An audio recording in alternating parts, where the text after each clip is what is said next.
সায়েম অথয়ের চুলের মধ্যে দিয়ে থাকা হাতটা নামিয়ে অথয়ের চোয়াল ধরল আলতো করে, যার ফলে অথয়ের দুই ঠোঁট জোড়া হয়ে গোল হয়ে গেল। নিচের ঠোঁটটা ফুলে দুই ভাঁজ হয়ে উঠল। অথয়ের ভেতরের দহন তার দহনও বাড়িয়ে দিচ্ছে। দুজনেই দুজনের শরীরের উত্তাপ টের পাচ্ছে। সায়েম অথয়ের দিকে নেশা ভরা দৃষ্টিতে তাকিয়ে আছে। বউটা তার কষ্ট পাচ্ছে। মনে মনে ভাবল, থাক, এই শাস্তিটা না হয় অন্যভাবে দেবে, আজকে আর প্রয়োজন নেই। এমনিতে সে আর আজকের রাতটা নষ্ট করতে চায় না। ভাবনার মাঝেই অথই সায়েমের পিঠের উপরের টি শার্টের অংশ হাতের মুঠো করে নিয়ে সায়েমের চোখের দিকে তাকিয়ে আবারও অসহায়ভাবে বলল, প্লিজ। সায়েম আর কথা বলতে না দিয়ে হাত দিয়ে ধরে রাখা অথয়ের গাল হয়ে যাওয়া ঠোঁট নিজের ঠোঁট ডুবিয়ে দিল। ছেড়ে দিল চোয়াল। তখন সেই হাত অথয়ের কপল গলিয়ে চুলের মধ্যে নিয়ে আলতো করে চুল মুঠো করে নিল।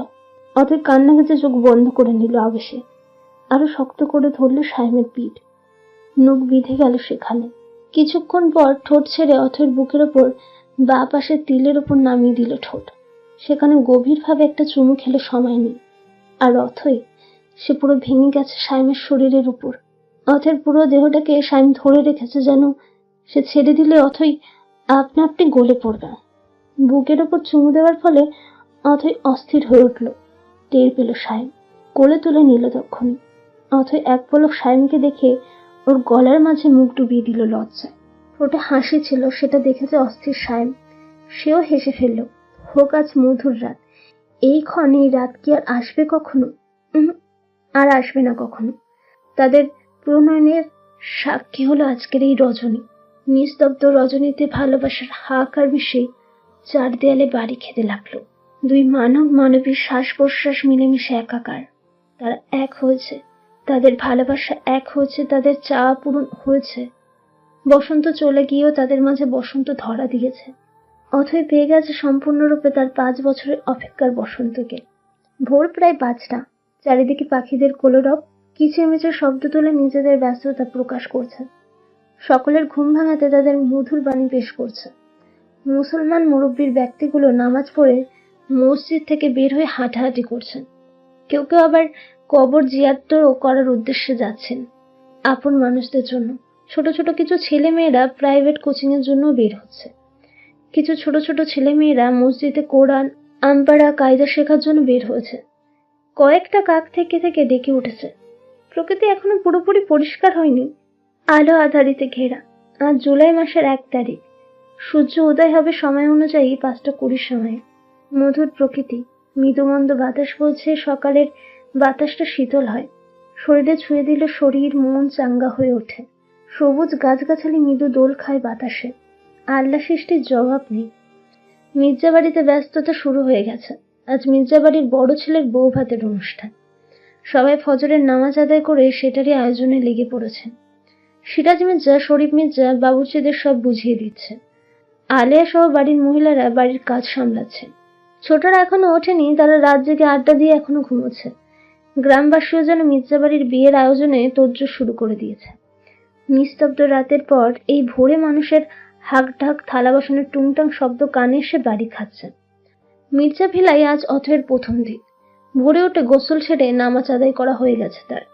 চুল মুছতে মুছতে সাইমকে ডাকতে ব্যস্ত হলো। সে এখনো ঘুমে, মূলত নামাজ পড়ার জন্যই ডাকছে। আধা ঘন্টা মতো সময় এখনো আছে, কিন্তু মানুষটার হদিশ নেই। সে ঘুমে তলিয়ে আছে। কারো ডাক কানেই যাচ্ছে না এমন ভাব। কিছু মিনিট ডাকাডাকি করে তাকে তুলতে না পেরে অথই হাল ছেড়ে দিল। দীর্ঘ নিঃশ্বাস নিয়ে ড্রেসিং টেবিলের সামনে নিজের প্রয়োজনীয় কাজ করতে ব্যস্ত হয়ে গেল। এমনই সময় সাইম চোখ মেলে তাকালো। অথই অবাক হলো তা দেখে। এতক্ষণ ডেকেও তুলতে পারল না। সাইম তাকালো অথয়ের দিকে। আয়নার প্রতিবিম্বতে অথয়কে দেখছে। অদ্ভুত তার চাহনি। কালো একটা শাড়ি পরেছে সে। সদ্য গোসল করা মুখটাকে সুন্দর স্নিগ্ধ লাগছে। আজ থেকে এই মেয়ের সাথে তার জীবন শুরু। সাইমকে তাকিয়ে থাকতে দেখে অথই বলল, কখন থেকে ডাকছি আপনাকে? উঠুন প্লিজ, নামাজ আদায় করে আসুন, সূর্যোদয়ের সময় হয়ে আসছে। সাইম তা শুনে আর কথা বাড়ালো না, উঠে বলল। কিছুটা জলদি বাথরুমে ঢুকে গেল। আবার কিছুক্ষণ সময়ের মাঝে বের হয়ে এসে ফজরের নামাজটা আদায় করে নিল। নতুন জীবনের সূচনা আল্লাহর দরবারে হাত তুলে শুরু হোক। নামাজ শেষ করে দেখলো অথয় তার লাগেজ থেকে কাপড় চোপড় বের করে ক্যাবিনেটে তুলছে। দেখতে কি সুন্দর লাগছে বউটাকে। মনে মনে ভাবল, আজ থেকে এই মেয়ে তার মনের রানীর সাথে তার ঘরেরও রানী। সাইম গিয়ে শুয়ে পড়ল আবার বিছানায়। অথয় কাজে ব্যস্ত, যেন সব দিকে ভুলে বসেছে। প্রায় 15 মিনিট ধরে কাপড় চোপড় গোছালো। তার বেশি কিছু এখনো আনেনি অবশ্য।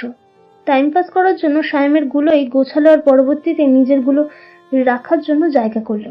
সবশেষে লাগেজটা খাটের পাশে আপাতত রাখলো।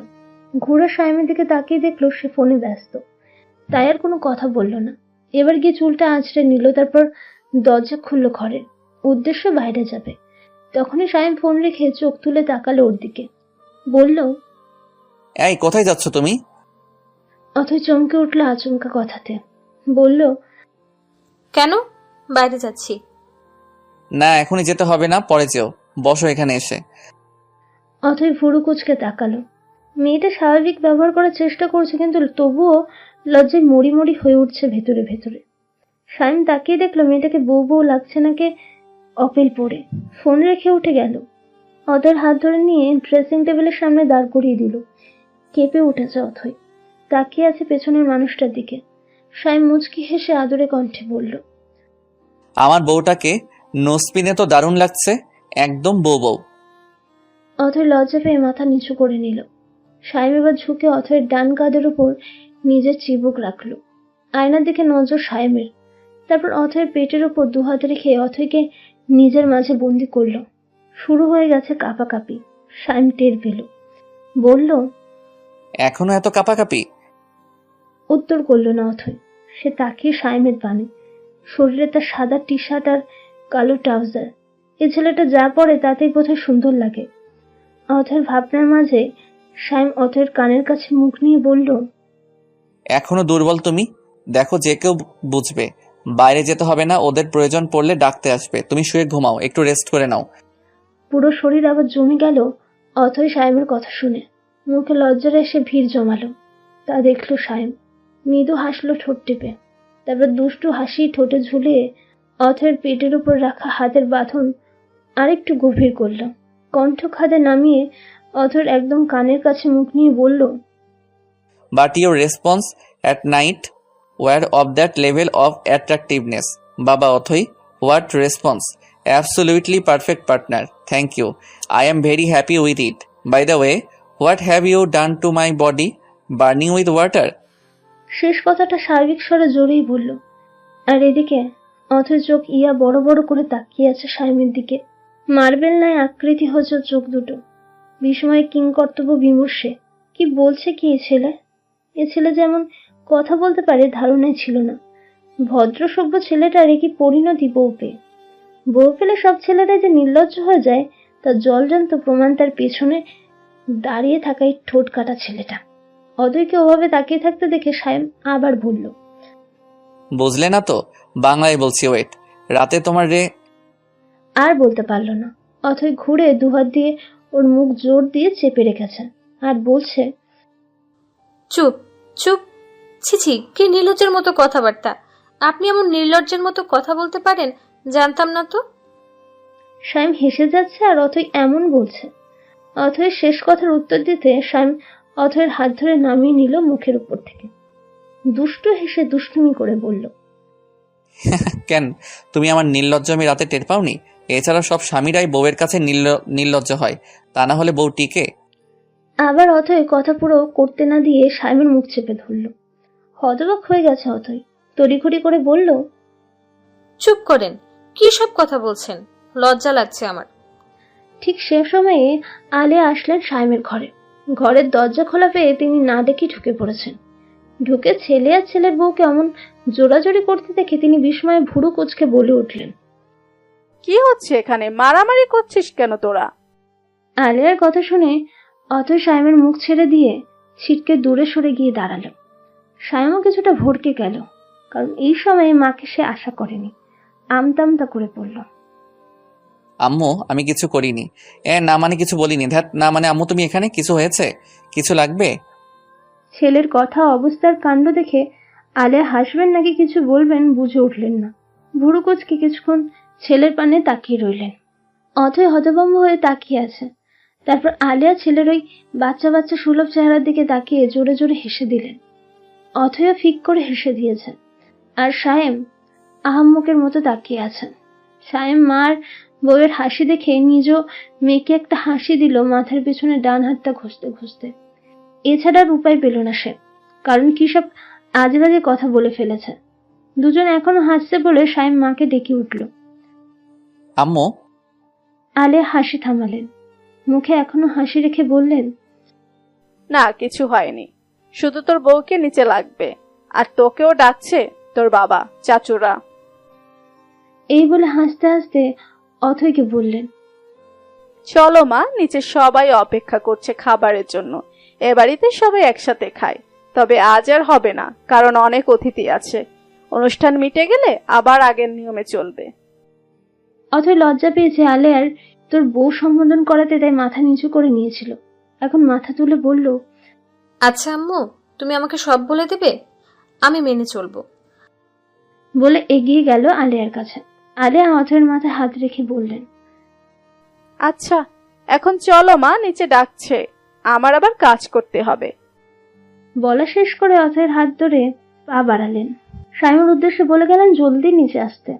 আর সাইম শুধু আহাম্মকের মতো দেখিয়ে গেল। আলিয়া আর অথয় দরজার ওপাশে গিয়ে শব্দ করে একসাথে আবারও হেসে দিল। শুনতে পেল সাইম, নিজেও হেসে ফেলল। মনটা পুরো ফুরফুর হয়ে গেল। কি সুন্দর হাসি খুশি সকালটা আজ। এমন সকাল চিরন্তর হোক ভেবে ফোন হাতে নিয়ে কিছু কাজ সেরে নিজেও নিচে চলে গেল। নিচে গিয়ে দেখলো সবাই উঠে গেছে। সন্ধ্যারা, সাইফরা সবাই অথই আর সাইমের জন্য বসে আছে। আলিয়ার সাথে অথয়কে দেখে সন্ধ্যা এগিয়ে গেল। অথয়কে জড়িয়ে ধরে বলল, আপা, আমার মামার বাড়ি কেমন লাগছে তোমার? অথই বলল। ভীষণ ভালো। তারপর পাশে থেকে আলিয়াকে জড়িয়ে ধরে বলল, যেখানে এত ভালো শাশুড়ি আছে সেখানে খারাপ লাগতেই পারে না। আমি ভাগ্যবতী, এমন শাশুড়ি পেয়েছি। সন্ধ্যা হেসে সেও আরেক পাশ থেকে জড়িয়ে ধরল, বলল, একদম, আমার মামুনি বেস্ট। দূর থেকে নাইদা এসে বলল, আর আমি বুঝি বানের জলে ভেসে এসেছি। অথই গিয়ে নাইদাকে জড়িয়ে ধরে তড়িঘড়ি করে বলল, না না, তুমিও বেস্ট শাশুড়ি। হেসে ফেললেন আলিয়া আর নাহিদা। বাড়ির মধ্যে আসার সময় সিরাজ মির্জা আর শরীফ মির্জা দেখলেন সবটা। বাকিরাও হাসছে এত সুন্দর সকালটা পেয়ে। আলিয়া আর নাহিদা কাজে চলে গেলেন অথইকে নিয়ে সবাইকে খেতে বসতে বলে। সাইফা উঠে এসে বলল, ভাবি রাত কেমন কাটলো? অথই লজ্জা পেয়ে গেল, চুপ রইল। সবাই মিটিমিটি হাসছে, অস্বস্তি হচ্ছে তার। সেই সময় সায়েম নেমে এলো, গম্ভীর স্বভাব সুলভ মুখভঙ্গি তার। সবার উপর একবার করে নজর দিল। নজর সবার তারই ওপর, যেন সে একটা অ্যালিয়েন। প্রশ্ন করলো সবার উদ্দেশ্যে। কি? সবাই নড়ে চড়ে উঠল। সন্ধ্যা বলল, চলো একসাথে খাবো, আমরা তোমাদের জন্য অপেক্ষা করছিলাম। চলো। কেউ আর কথা বলল না, কিন্তু মুখে সবার মিটিমিটি হাসি বিদ্যমান। অথইকে সাইফা আর সন্ধ্যা নিয়ে গেল ডাইনিং এর কাছে। ছোটরা সবাই একসাথে বসবে, কিন্তু বার চেয়ারে ডাইনিং সবার হলো না, তাই কেউ আর ডাইনিং এ বসলো না। ড্রয়িং রুমে এসে সবাই সোফায় বসলো। অন্তকে সাইম নিজের পাশে বসিয়ে খেলো। একমাত্র শালাবাবু বলে কথা। ভালো মন্দ জিজ্ঞেস করলো অন্ত। গল্পে গল্পে বলল সাইমকে তার আগে থেকে অনেক পছন্দ ছিল। তার আপার সাথে বিয়ে হয়ে সে অনেক খুশি। সাইম শুনে হেসে ফেললো, বলল, ব্যাপার কি বলো তো অন্তু? তুমি আর তোমার বোন দুজনেই আমাকে পছন্দ করে বসেছিলে। অথই তা শুনে বেশম খেলো। সবাই হেসে ফেললো। সেখানে ওভাবে সবাই গল্প আর খাবার চালিয়ে গেল। দুপুর 1টা। মির্জা বাড়িতে আত্মীয় স্বজনের কোলাহল চলছে। বাড়ির প্রত্যেকে সাজতে ব্যস্ত, কেননা আজ সায়েম অথয়ের রিসেপশন। অথয়কে পার্লার থেকে সাজাতে আজও লোক এসেছে। সে সায়েমের কথা অনুযায়ী গিফটের লাল খয়েরি লেহেঙ্গাটা পরেছে, সাথে সেই গোল্ড সেটটাও। আর অন্যরা কেউ পরেছে গাউন, কেউ শাড়ি, তো কেউ লেহেঙ্গা। সন্ধ্যা লেহেঙ্গা পরেছে, তার সাজ হয়ে গেছে। সে সেজে গুজে নিজের ঘরে এসেছে ফোন নিতে। সেই সময় সাইফ এসে ঘরের দরজা আটকে দিল। সন্ধ্যা কিছুটা চমকে উঠেছিল। সাইফকে দেখে স্বস্তি পেল, বলল, ভয় পেয়ে গেছিলাম। বলে আবার ফোন খুঁজতে ব্যস্ত হলো। সাইফ এসে সন্ধ্যাকে পিছন থেকে জড়িয়ে ধরল।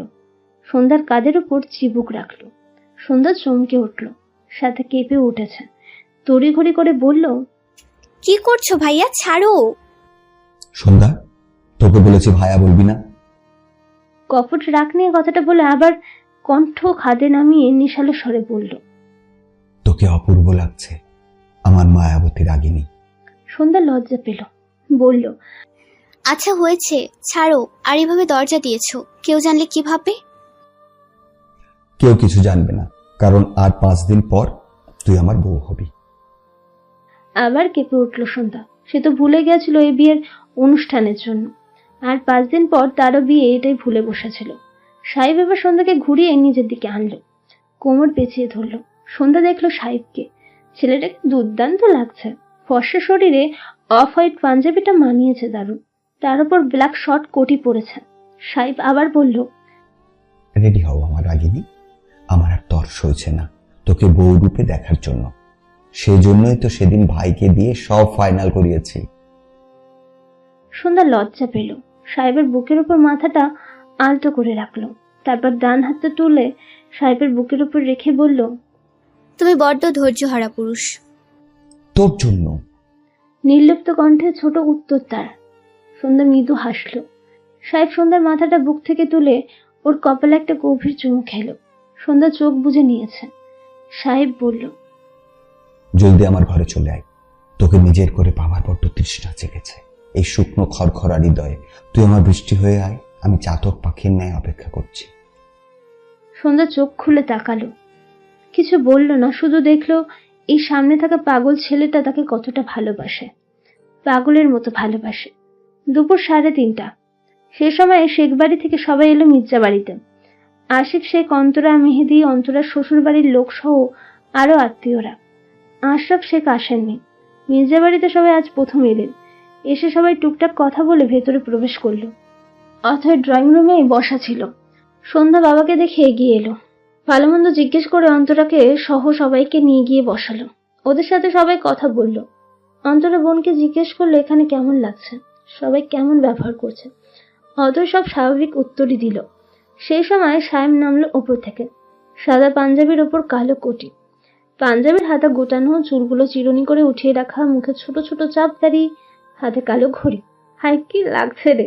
সবাই তাকিয়ে আছে সায়েমের দিকে। সে ফোনে কার সাথে যেন কথা বলতে বলতে আসছে। অজয় তাকিয়ে আছেন। সায়েম কথা বলা শেষ করে এসে মেহেদির সাথে আলাপচারিতা করলো।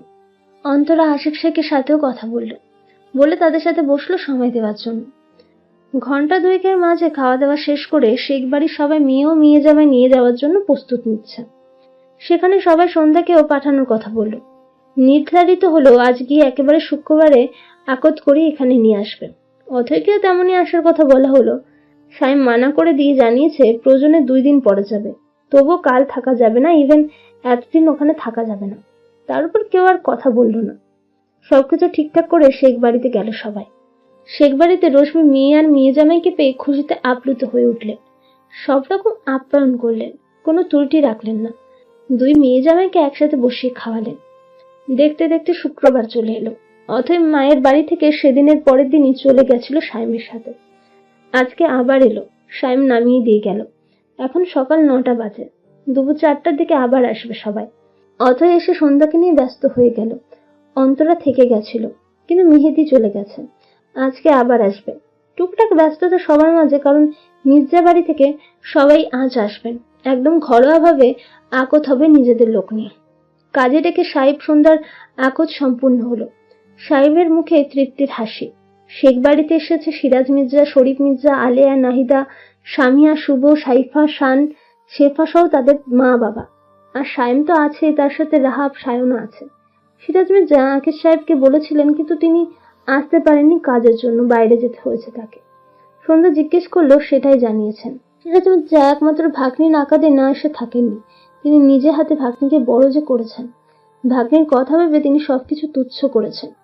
আশরাফ শেখও বিনয়ের সাথে সিরাজ মির্জাকে গ্রহণ করে আলাপচারিতা করেছে। আজকে সবার মাঝে খুশি, সবার মাঝে তৃপ্তির হাসি। 2 পরিবারকে দেখে মনে হচ্ছে আজ তো একটা খুশির সাম্রাজ্য। সব কাজ সম্পূর্ণ করে শেখ বাড়িতে সন্ধ্যাকে নিয়ে চলে এসেছে সবাই। রাত প্রায় 10টা। সেখান থেকে খাওয়া দাওয়া করে কিছুক্ষণ আগেই এসে পৌঁছালো সবাই। শুভরা সামিয়াকে নিয়ে চলে গেছে তাদের বাড়িতে। রাহাব সায়না তাদের বাড়িতে চলে গেছে। সিরাজ মির্জা সোফায় এসে বসলেন। শরীরটা খারাপ লাগছে। আজকাল শরীরটা অল্পতেই হাঁপিয়ে ওঠে। বয়স তো আর কম হলো না। সেই রাগে বদমেজাজি কাঠখোট্টা মানুষটা আজকাল নীরব থাকেন। বাহিরের শক্তপোক্ত সুটাম দেহ দেখে ভেতরের অবস্থা কেউই ধরতে পারেন না। সবাই বসে চোখ বন্ধ করে গায়ে এলিয়ে দিলেন। শরীফ মির্জাও অনেকটা ক্লান্ত। তিনিও ভাইয়ের সাথে বসলেন। তাদেরকে অথই গিয়ে ঠান্ডা পানি এনে ডাকলেন সিরাজ মির্জাকে। বাবা। এই প্রথম সে সিরাজ মির্জার সাথে কথা বললো আর ডাকলো। এতদিনে না সিরাজ মির্জার কথা বলেছেন আর না অথইকে বলার সুযোগ দিয়েছেন। অথই প্রচুর ভয়ে ওনার সামনে বেশি আসেনি। আগে থেকে অনেক ভয় পায় সিরাজ মির্জাকে, কারণ ছোট থেকে সে দেখে আসছে লোকটা অধিক রাগের অধিকারী একজন মানুষ। গ্রামের কোনো বিচারে গেলে তিনি সঠিকটা তো করেনি, তার সাথে যা বলবেন কাঠখোট্টা রুট স্বরে সঠিক কঠিন জবাব। ছোটবেলা থেকে এগুলো সে দেখে আসছে, তাই ভয়টাও ছোট থেকেই ঢুকেছে মনে। আর এখন সেই লোকটাই তার শ্বশুর। অথয়ের ডাক শুনে সিরাজ মির্জা তার নির্মল নিষ্পাপ মুখের দিকে চোখ তুলে তাকালেন। দেখলেন হাতে 2 গ্লাস পানির ট্রে নিয়ে দাঁড়িয়ে আছেন। বাবা ডাকটা সেই ডেকেছে। সিরাজ মির্জাকে টাকা দিয়ে দেখে অথয় কিছুটা অপ্রস্তুত হলো। তারপর মৃদু কণ্ঠে আমতা আমতা করে বলল, এই পানি খেয়ে নিন, ভালো লাগবে। অনেক ক্লান্ত লাগছে, স্যালাইন মেশানো এতে। সিরাজ মির্জা অবাক চোখে চেয়ে আছেন। বাবা ডাকটা ওনার কাছে অতব মধুর লেগেছে। সেই অতীতের প্রথম বাবা ডাকের মতো অনুভূতি হলো। কোনো মেয়ের কণ্ঠে আবার বাবা ডাক শুনলেন কিনা, তাই অবাক হয়ে গেছেন। একটা ছেলে সন্তান তার মুখ থেকেও কত বছর হলো বাবা ডাক শোনেন না। আজ এত বছর পর বাবা ডাক শুনে আবেগে আপ্লুত হয়ে উঠলেন। সেটা বোধহয় মুখেও প্রকাশ পেল। চোখ জোড়া লাল হয়ে উঠল। আংশিক পানিও পরিলক্ষিত। অথয়ের মুখ পানে এখনো তাকিয়ে আছেন তিনি। এই মেয়েটার বাবা ডাকে তার বুকটা প্রাণটা শীতল হয়ে উঠেছে। তাকিয়ে থেকে অথয়ের হাতে থাকা ট্রে থেকে গ্লাসটা নিলেন তিনি। খুশি হলো অথয় অনেক। হাতে যেন চাঁদ পেল। দূর থেকে সবাই তাকিয়ে দেখলো সবটা। অথয় এবার শরীফ মির্জাকে চাচু সম্বোধন করে একইভাবে পানি নিতে বলল। শরীফ মির্জা মুচকি হেসে পানি নিয়ে পান করলেন। সিরাজ মির্জাও পান করে গ্লাসটা আবার ট্রের উপর রেখে দিলেন। অথয় চলে যাওয়ার জন্য পা বাড়াবে, সে সময় সিরাজ মির্জা অথয়কে ডাকলেন। অথই! ধুপ করে উঠল অথয়ের মন। ঘুরে তাকিয়ে উত্তর দিল। সিরাজ মির্জা বললেন, এখানে এসো, বসো পাশে। অথয় তো ভয়ে জমে গেল। কণ্ঠটা শীতল হলেও কঠিন শোনাচ্ছে। হয়তো সিরাজ মির্জার স্বভাব সুলভ কণ্ঠে বলতে বলতে সবসময় একই মনে হয়। অথয়কে দাঁড়িয়ে থাকতে দেখে আবার ডাকলেন। অথয় সামনে টি টেবিলের উপর ট্রে রেখে সোফায় গিয়ে বসলো ভয়ে কাঁপতে কাঁপতে। সিরাজ মির্জা অথয়ের মাথায় হাত রাখলেন। অথয়ের মাথায় শাড়ির আঁচল দেওয়া তার উপরই রাখলেন। স্বাভাবিক স্বরে বললেন, চির সুখী হও। আজ অনেকদিন পর কারো মুখে বাবা ডাক শুনলাম। কেউ তার বাবা বলে ডাকে না। সিরাজ মির্জার কথাটা উপস্থিত সবার বুকে গিয়ে লাগলো, এমনকি সামনে দাঁড়িয়ে থাকা সাইমেরও। আলেয়া ছেলের দিকে ভেজা চোখে তাকালেন। সাইমও তাকালো। অথয় সাইমকে এক নজর দেখে নিল, তারপর ভেজা চোখে তাকালো সিরাজ মির্জার মুখপানে। খুবই করুণ সেই মুখটা। লোকটা এত বছর ভেতরে ভেতরে এই আক্ষেপ পুষে রেখেছেন। ছেলেও তাকে বাবা বলে ডাকে না। অথয় বলল, আমাকে ক্ষমা করুন বাবা, আমি খুবই জড়তায় থাকি, এই জন্য। আমি এমন কিছু মনে করিনি, এটাই স্বাভাবিক। আমি নিজেও তো তোমাকে কথা বলার সুযোগ দিইনি, ভয় পেও না। সময়ের সাথে ঠিক হয়ে যাবে। আমি সব স্বাভাবিক চাই। আগে সব ঘটনা নিয়ে আর কিছুই ভাবতে চাই না। আমার জীবন শেষের পথে। শেষ সময়গুলো না হয় সবার সাথে স্বাভাবিকভাবেই কাটাই। অথয় কি বলবে বুঝলো না। চুপ করে নীরবে চোখ ভেজালো। আলেয়ার মনটা তার শুনে হু হু করে উঠল। সত্যি তো, তাদের বয়স তখন শেষের পথে। আর কতকালই বা আছেন এই মায়াময়ী দুনিয়ায়। সন্ধ্যা শুনে হু হু করে কেঁদে দিল। মামার কাছে এসে মামাকে জড়িয়ে ধরল। তার এই বড় মামাটা কাঠখোট্টা হলেও তার সাথে কোনোদিন রুট আচরণ করেনি। সবসময় আদরে ভাবে কথা বলেছেন, আদর করেছেন। ছোটবেলায় তো কাঁধেও জড়িয়ে নিয়ে বেড়াতেন। সেই মামাটার মুখে এমন কথা শুনে সহ্য হলো না। ছোট মামা বেশিরভাগ সময় বাইরে কাজ করতো, বাড়িতে থাকলে অল্প কিছু সময় আদর পেত। তাই ছোট মামার থেকে বড় মামার প্রতি টানটা একটু বেশি তার। সন্ধ্যাকে সিরাজ মির্জা সান্ত্বনা দিতে মাথায় হাত বুলিয়ে দিচ্ছেন। তিনি কোনো কথা বলছেন না, কারণ ভিতরটা তার কেঁদে উঠেছে, সাথে জ্বলেও যাচ্ছে। সেই সময় সায়েম এগিয়ে এলো বাবার কাছে। ডাকলো বাবাকে প্রায় 5 বছরের বেশি সময় পর। বাবা! সিরাজ মির্জা চোখ তুলে তাকালেন ছেলের পানে। শাইম এসে বসলো বাবার পাশে, বাবার কাঁধের উপর মাথা রাখলো। সিরাজ মির্জার মনটা আরো দ্বিগুণ ঠান্ডা হয়ে গেল। ডান হাতটা তুলে শাইমের কাঁধ জড়িয়ে নিলেন। উপস্থিত সবার চোখ চিকচিক করলেও মুখে ঠোঁটে প্রশান্তির হাসি। সন্ধ্যাকে বলা হয়েছে ওর যেখানে ইচ্ছে থাকতে পারে, নিজের ঘরেও থাকতে পারে, আবার সাহেবের ঘরেও ইচ্ছে হলে থাকবে। সবাই ওর ইচ্ছের ওপর ছেড়ে দিয়েছে। সন্ধ্যা সবার কথায় লজ্জা পেলেও সিদ্ধান্ত তার নিজের বরাদ্দকৃত ঘরেই থাকবে। যখন বিয়ে ওঠানো হবে তখন না হয় শিফট হয়ে সাহেবের ঘরে। সাহেব এ বিষয়ে এখনো জানে না। শুতে এসে সন্ধ্যাকে না পেয়ে রেগে গেল। এই মেয়ে ওকে জ্বালিয়ে খেলো। মনে মনে কিছু কঠিন কথা ভেবে বলতে বলতে গেল, আজ ওর একদিন কি আমার যতদিন লাগে। সন্ধ্যা পড়তে বসেছিল। সাহেবকে তুফানের গতিতে ঘরে ঢুকতে দেখে চমকে হতভম্ব হয়ে গেল। সাহেব এসে রাগ নিয়ে বলল, এই এই বেয়াদব, তোকে বিয়ে করেছি এই ঘরে রাখার জন্য? হ্যাঁ, আমি একা শোবার জন্য? এখানে কি করছিস তুই? ধমকে কথাগুলো বলল। সন্ধ্যা কিছুটা চমকে গেছে, ভয়ও পেয়েছে।